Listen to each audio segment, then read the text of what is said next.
Hello. I, Sam Valentino, private tour detective, did some more investigating regarding what's been going on with Warner Brothers Discovery.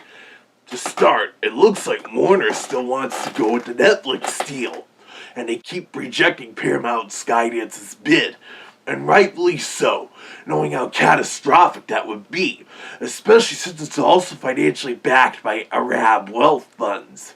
And the Ellisons are acting like big crybabies over it, actually suing Warner Bros. Discovery over rejecting their offer. The lawsuit claims Warner is failing to disclose key financial details about the Netflix deal, preventing shareholders from properly evaluating Paramount's higher all-cash hostile takeover attempt in comparison to Netflix's more reasonable cash and stock deal. Until just a short while ago, Warner and Netflix upgraded their deal to an all-cash one, another move in trying to thwart Paramount Skydance's hostile takeover attempt. And as if that weren't enough, a Delaware judge even rejected Paramount Skydance's request to expedite the lawsuit, and now they have to meet with European regulators. But David Staslav is still leaning more towards the Netflix deal, since even he knows the Ellisons are more corrupt than him. But if regulators block the deal, then Netflix will have to pay $5.8 billion to Warner Bros. Discovery. Hey, as long as Paramount Skydance stays out of this, then I'm good. And should the Netflix deal not happen, Warner Bros. Discovery can still go forward with their split. And they won't be in debt anymore regardless.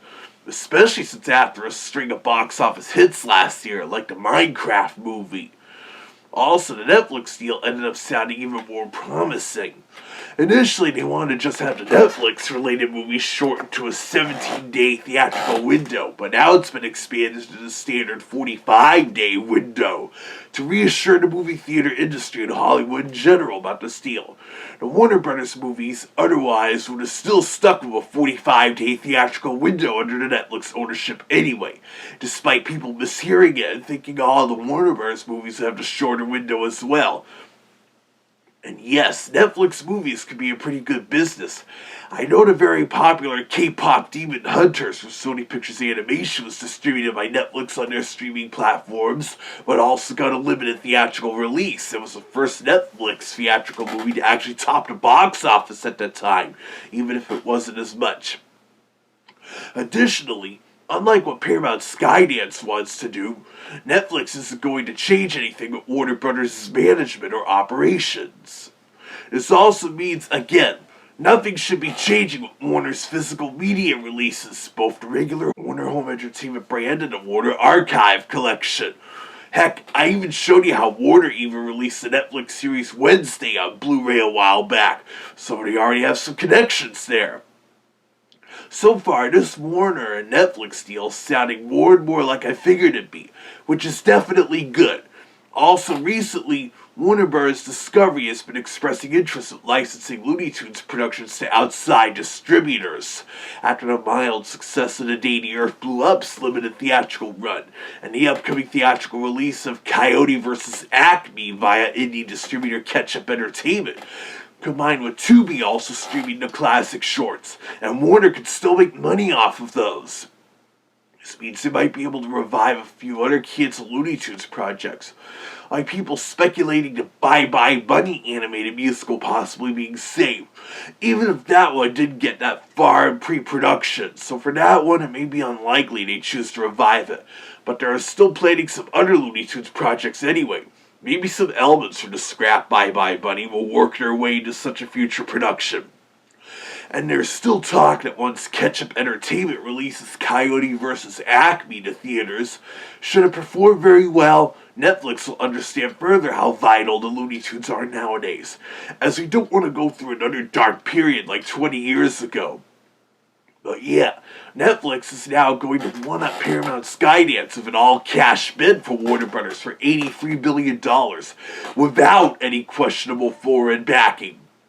And Warner Brothers movies will still be released theatrically with at least a 45-day window, even if Netflix wanted their own brand non-Warner movies to initially have just a 17-day theatrical window until the outcry happened.